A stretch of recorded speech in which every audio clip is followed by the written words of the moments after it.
The disadvantage of the cinematic universe.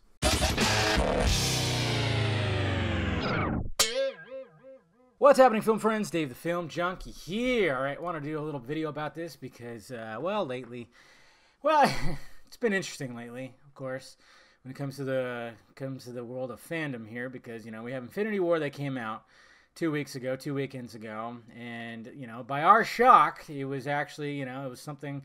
I mean, a lot of us were worried that it was just going to be just another laugh factory of, just joke after joke, wink, wink, wink, which it had some of that, but not nearly as much as Thor Ragnarok. And then, of course, what happened at the end. And by the way, if you haven't seen Infinity War, what are you doing? Don't be watching this. I don't have to say the S word, but I will. Spoilers are going to be talked about in this video. So after that weekend, and DC fans and Marvel fans were just praising the movie, it was kind of awesome to see everybody kind of going, wow, because I mean, the MCU needed a movie like this where you actually had some high stakes, some deaths going on, and a little bit of a dark, haunting ending. That's not you don't usually see that in MCU. It's finally given to us, but then after the buzz started wearing off, the nitpicks came out. So much nitpicking. It was like every day it was something new. Like Peter Quill did this, Spider-Man should have did that.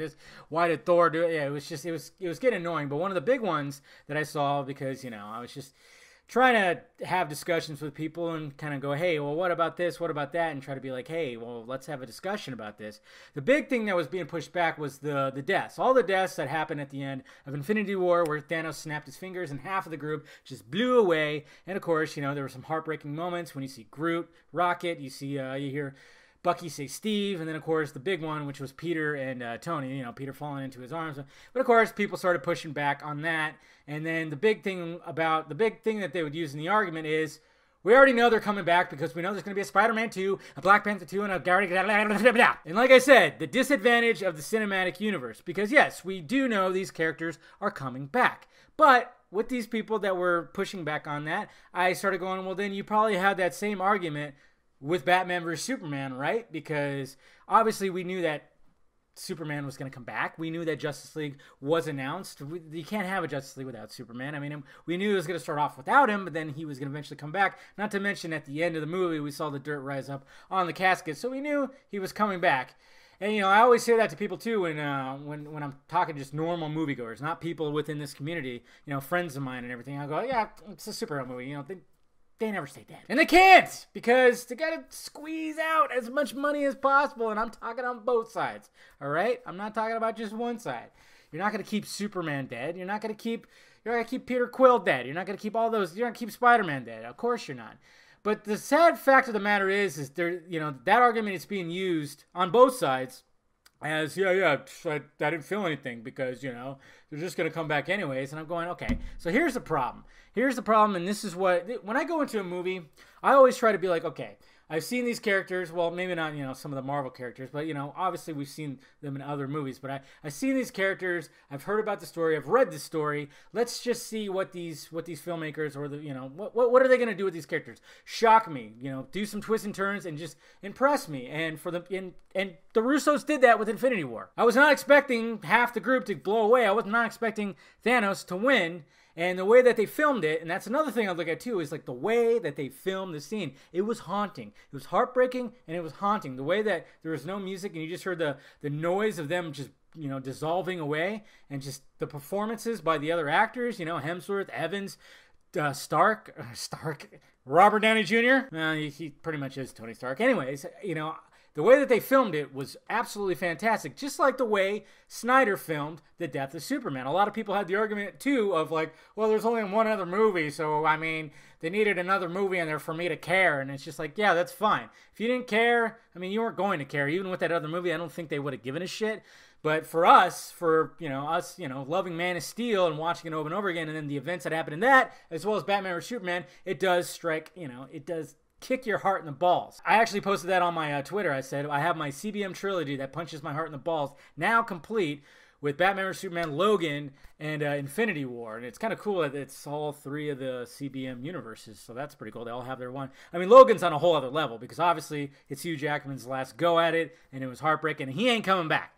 We know for a fact he ain't coming back, so that held a lot more weight. But the fact of the matter is, I want to see these filmmakers do something in such a way. I'm not thinking about the sequels. I'm not thinking about the spin-off movies. I'm thinking about what's happening in this story right now. And I wish more people would think about this, but no. Everybody's too wrapped up in their own bias that they just start shitting on the other movie. I mean, we've seen another example right here too. We've seen the Wayne murder, the Thomas and Martha Wayne murders. We've seen it being retold over and over again in animated form, in shows, in movies, and everything. But the fact of the matter is, we're still going to see it, but I like the fact that we're seeing it from another lens. And the way that Snyder did it in Batman vs. Superman, and this is a fact, he ripped it straight out of the comics, okay? Burton surely didn't, because it wasn't the Joker that killed his parents, and even Nolan didn't. Yes, he had the right guy that killed him, but they weren't leaving like an opera that had bats and Bruce got scared. No, they were leaving the movies. You see the marquee. What was on the marquee? I mean, it was ripped right off the fucking page.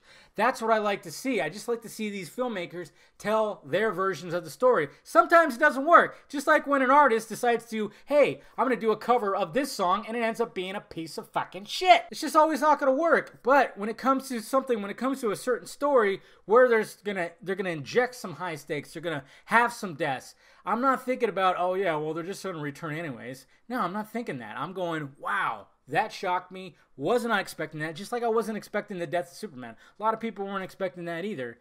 And, yeah, there you go. I just hope we're not desensitized. But the sad fact of the matter is with cinematic universes, you already know that there's going to be more and they're coming back. So you can't just go, oh, yeah. You know, you can't just fully, you know, it's frustrating. So stop it. Just stop it, all right?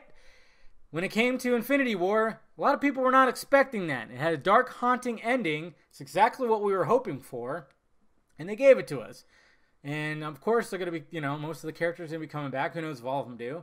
You know, we just need to stop it. I mean, obviously, if a superhero dies, they're easily going to come back. But the way that it's filmed, the way that it's shown to us, okay? How is the filmmaker going to show that to us? That's what you should be looking at, that quality, okay? And if you're still, you know, if you didn't like either one of them, whether it be the death of Superman, Batman or Superman, or the death of half of the Avengers in Infinity War, then fine. That's fine. But just stop with the bickering.